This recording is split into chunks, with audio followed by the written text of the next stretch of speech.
Utang na loob.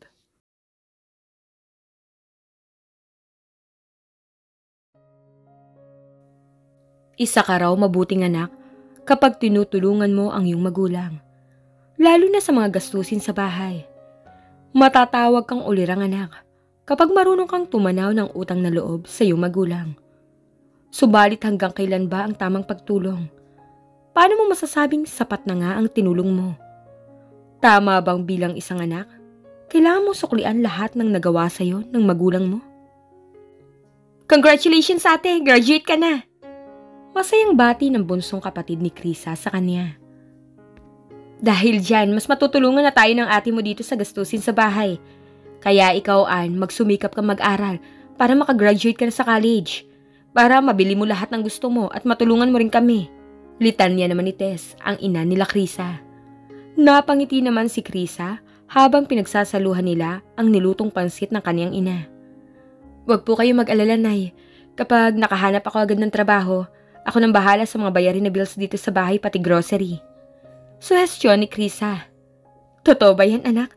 Tutulungan mo kami ng tatay mo sa gastusin dito sa bahay? Oo naman po. Kayong dahilan, ba't ako nakapagtapos kaya dapat suklian ko yon? Basta ate Krisa, wag mo rin akong kalimutan ha. Singit ni Ann at natawa si Krisa, pati ang nanay nila. Isa kasi sa pangarap ni Krisa ang maiahon sa hirap ang kanyang pamilya. Kaya kahit nahihirapan siya sa college, mas pinili niyang magpursige para makapagtapos. 5 silang magkakapatid. Ang ate at kuya ni Krisa ay may kanya-kanya ng pamilya. Ang dalawa namang nakababatang sumunod kay Krisa, nag-aaral pa. Madalas lagi natakbo sa kanila ang ate at kuya ni Krisa kapag mga nagigipit ang mga ito. Kaya ngayon nakapagtapos siya, wala siyang ibang ginusto kundi ang tulungan ng kanyang magulang. Naghanap naman agad siya ng trabaho pero bilang fresh graduate, hindi ganun kadali makakuha ng trabahong gusto niya. Puro kasi with experience ang hinahanap ng iba at doon pa lang hindi na agad siya pasok. At mas pinili na lang niya ang trabahong hindi akma sa tinapos niyang course sapagkat ang mas mahalaga sa kanya ang matulungan ng magulang. Ba't ganun ang trabahong in-applyan mo? Isang production crew sa isang pabrika? Nag-iisip ka ba? Graduate ka ng Com Arts, tapos pabrika lang ang babagsakan mo? Sunod-sunod na tanong ng kaniyang ina. Tess, hindi naman ganun kadali ang maghanap ng trabaho, lalo sa panahon ngayon. Hayaan mo muna magkaroon ng experience ang anak mo. Napairap sa kawalan si Tess at tiningnan ang kaniyang asawa. Kaya walang nangyayari dyan sa buhay mo dahil okay na sa'yo yung katiting na sahod. Ikaw, kailan tayo maiahon dyan sa trabaho mo, Greg? Tapos idadamay mo pa tong anak mo? Pinapangaralan ko ang anak mo dahil para may maganda siyang buhay na mapuntahan. Hindi maiwasang mapabuntong hininga ni Krisa sa mga sinasabi ng kanyang ina. Nay, yung mga in-applyan ko kasi na-fit sa course ko, puro willing to wait or tatawagan na lang daw ako. Kaya sinubukan ko muna mag-apply ng ibang trabaho. E di sana naghanap ka pa ng ibang trabaho bukod sa pabrika, diba? Hindi naman po kasi ganun kadali maghanap eh. Huwag kayong mag-alala, hindi naman ako tatagal sa pabrika kapag may magandang opportunity ako nakita. Kukunin ko po yun agad. Saad ni Krisa. Kahit putol ang kanyang ina sa napili niyang trabaho, mas pinili pa rin ipagpatuloy yun ni Krisa. Ramdam niya rin ang pagkadismaya ng kanyang ina at naiintindihan niya naman yun. Ginawa pa rin ni Krisa ang pangako niya sa kanyang ina. Tumutulong siya sa mga bayarin sa bahay, pati na rin sa pagbibigay ng pang-grocery. Pero kahit ganun, lagi pa rin siyang nakakarinig ng mga hindi magagandang salita sa ina. Krisa, ito pala ang bill sa tubig at kuryente natin. Saad ng kanyang ina sabay abot ng mga bill sa kanya. Ikaw na ang bahala dyan. Kung iba ang trabaho, mas magiging magandang buhay natin. Ilang araw ka na dyan sa pabrika na yan ah. Hindi ka pa rin aalis? Wala ka pa bang nahahanap na ibang trabaho? Meron na po, Nay. May in-applyan ako noong nakaraan. Talaga? Anong trabaho? Ngumiti si Krisa sa kanyang ina. Creative producer ho, Nay. Hindi mapigilang mapapalakpak ni Tess sa kanyang anak at napayakap pa ito dahil sa tuwa. Yan ang gusto ko sa'yo eh. Dapat matanggap ka dyan ah. Isang tango lang ang sinagot ni Krisa sa kanyang ina. Natanggap naman si Krisa sa trabahong ina-applyan niya. Kung dati, hindi siya pinagmamalaki ng nanay niya sa trabahong unang nakuha niya. Ngayon halos ipangalandakan na ni Tess sa mga kaibigan at kapitbahay nila ang kanyang trabaho. Gayunpaman mas lalong bumigat ang responsibilidad ni Krisa sa pamilya nila. Para bang sa kanya na inaasa lahat. Krisa, pahiramin mo muna ang kapatid mo ng pera. Para saan po? Tanong ni Krisa sa kanyang ina. Yang magaling niya kasing asawa eh. Hindi man lang nagpapadala sa ate mo. Nakalimutan na yata niya may pamilya siyang binubuhay. Reklamo ng anak nito. Nga pala, dito muna titira ang kuya mo at ang pamilya niya pansamantala. Dito po sa bahay? Oo, napalayas na kasi sila doon sa apartment na tinitirhan nila eh. Doon ka muna matulog sa tabi ni Ann. Pasimpleng bumuntong hininga na lamang si Krisa. Ang dami kasing problema ng pamilya niya at lahat ng yun sinasabi sa kanya ni Tess.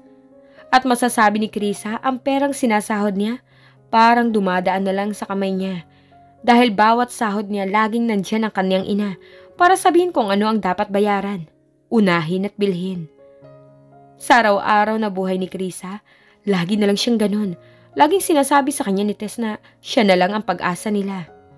Minsan nakakaramdam rin siya ng pressure dahil hindi naman talaga ganun kalaki ang sinasahod niya sa trabaho niya. Kain tayo sa labas, sama ka Krisa. Alok ng isa sa mga katrabaho ni Krisa. Pilit na pangiti si Krisa. Hindi niya kasi alam paano niya sasabihin sa mga ito na wala siyang pera. Kahi na lang may gagawin pa kasi ako eh. Palusot ni Krisa. Out na kasi nila ngayon at nagkakayayaan ang iba niyang katrabaho na kumain sa labas. Nauna na umalis sa mga katrabaho ni Krisa at ngumiti na lamang sa kanyang katrabaho nang nagpaalam ang mga ito sa kanya. Napabuntong hininga si Krisa dahil gustong-gusto niyang sumama, kaso nga lang hindi sapat ang pera niya para kumain sa labas. Pinili na lang ni Krisa ang umuwi at tulad dati, ang ina naman niya ang unang bumungad sa kanya. Krisa, pahingi nga ako ng 200, ibibigay ko lang sa ate mo at kailangan ng pang-diaper at gatas ng anak niya. Saad ng ina nito. Bakit pati pang-diaper at gatas ng anak ni ate sa akin niyo pa iaasa? Hindi mapigil ang tanong ni Krisa. Tumaas ang kilay ng nanay niya. Humihingi lang naman ako. Saka para naman yun sa pamangkin mo. Hindi naman para sa akin o sa ate mo. Huwag mo namang pagdamutan ng pamangkin mo. Napabuga ng hangin si Krisa at napatingin sa ibang direksyon na parang naririndi na siya sa problema ng kanilang pamilya. Pero kailangan ko rin naman pong magtira para sa akin. Saka hindi ako nagdadamot. Alam niyo kapag meron ako nag-aabot ako. Alam mo, kung ayaw mong magbigay wag na. Ang dami mo pang sinasabi. Aba, hindi ka makakarating sa kung anong meron ka ngayon kung hindi dahil sa amin. Pasalamat ka, pinaaral pa kita. Sumbat ng kanyang ina.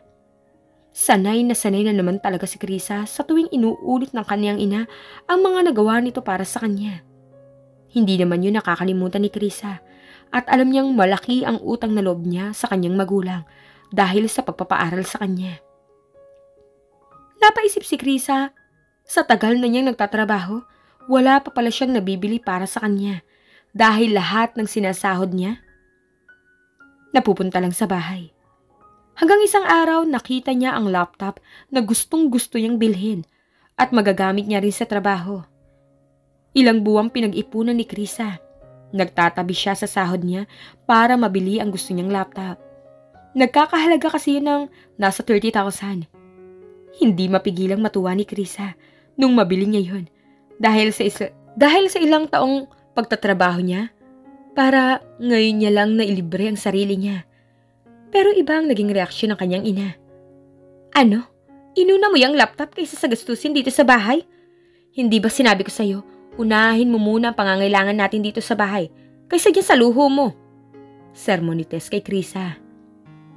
Nay, ngayon lang naman po ako bumili ng para sa akin. Hindi naman siguro yung masama. Saka, hindi naman po ako nagkukulang sa pag-abot ng bayarin sa bahay. Kahit nga, hindi ko responsibilidad, inaako ko na eh. Saad ni Krisa. Tumawa naman na parang nangiinsulto si Tess. Ano yung inirereklamo mo? Nagrereklamo ka na? Hindi po sa nagrereklamo. Gusto ko lang naman kasing sabihin na walang masama kung bibilhin ko yung mga bagay na gusto ko rin. Pero paano ko mabibili yun kung lahat na lang ng sahod ko lagi niyong kinukuha? Isang malakas na sampal ang dumapo sa pisngi ni Krisa. Wala ka talagang utang na loob. Hindi ka mapupunta sa ganyang trabaho kung hindi dahil sa akin. Tapos ngayon sinusumbat mo ang binigay mo sa amin? Hindi porket may maganda kang trabaho magmamalaki ka na sa akin. Tandaan mo, hindi ka mapupunta dyan nang hindi dahil sa paghihirap namin ng ama mo. Napatahimik si Krisa hindi lang dahil sa sampal ng kanyang ina, kundi dahil na rin parang araw-araw na ginawa ng Diyos, kailangan niyang pagbayaran lahat ang ginawa sa kanya ng kanyang magulang. Hindi maiwasang maiyak ni Krisa, lalo na nung talikuran siya ng kanyang ina. Lumapit naman sa kanya si Greg, ang ama nito. Pasensya ka na sa nanay mo, pagpasensyahan mo na. Lagi ko naman sinasabi sa kanyang dapat hindi lahat ng gastusin o bayarin dito sa bahay ay sa'yo bibigay. Ngumiti na lang si Krisa sa ama niya. Si Greg hindi siya pinipressure nito. Madalas lagi rin siyang pinagtatanggol ng kanyang tatay sa nanay niya. Kaso wala rin namang magagawa ang tatay niya dahil sa bahay nila, si Tess lagi ang masusunod. Alam mo Krisa, mali ang ginagawa ng nanay mo eh. Aba kulang na lang gawin kang retirement fund ng nanay mo.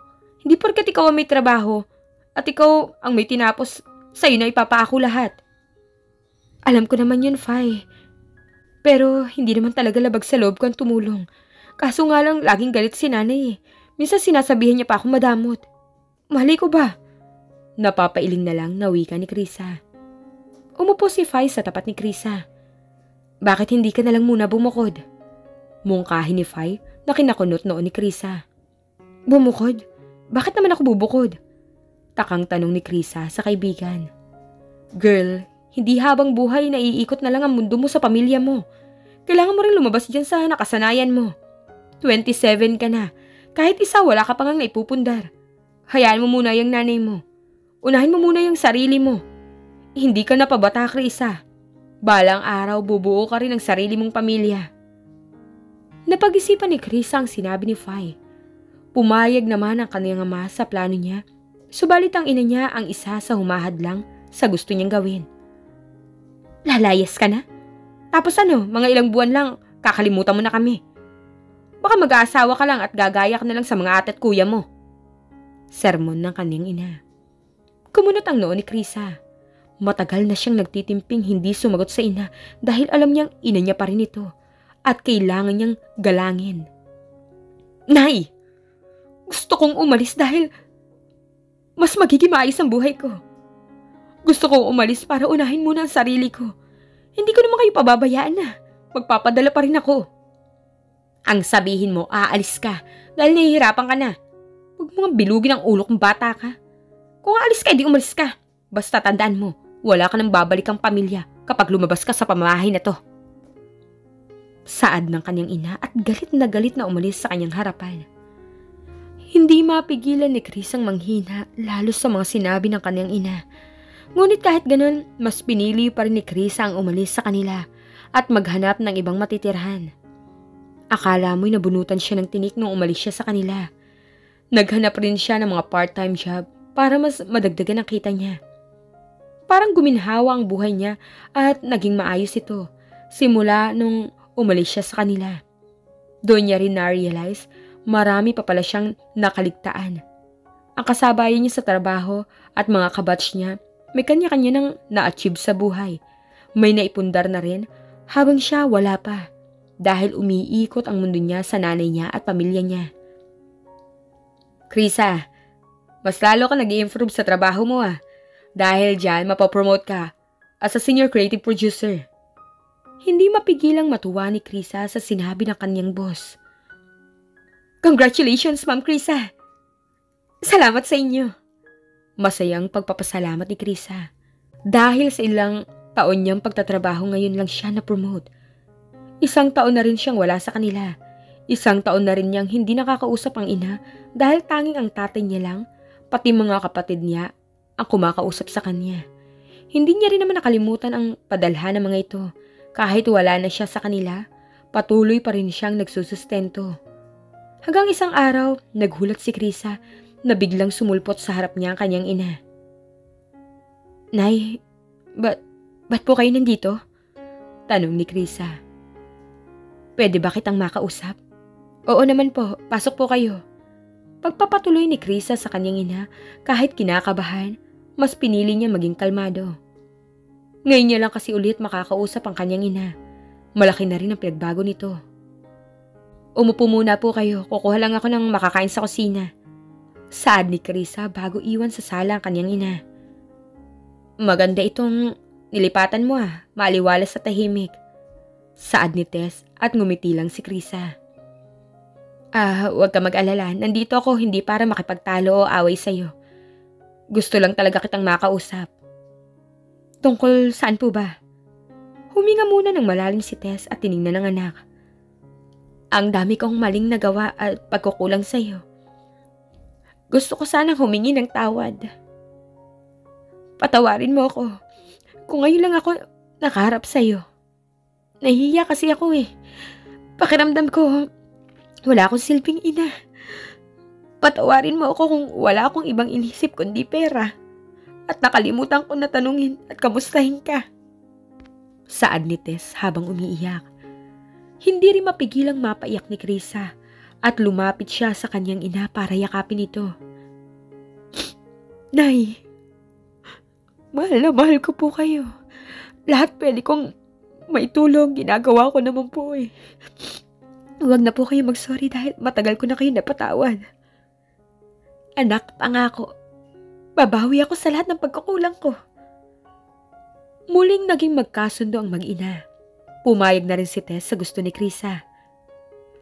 Kung dati, hindi kayang masuportahan ni Tess si Krisa, ngayon sa bawat desisyon at gusto ni Krisa, laging nasa tabi si Tess para siya ang unang sumuporta dito.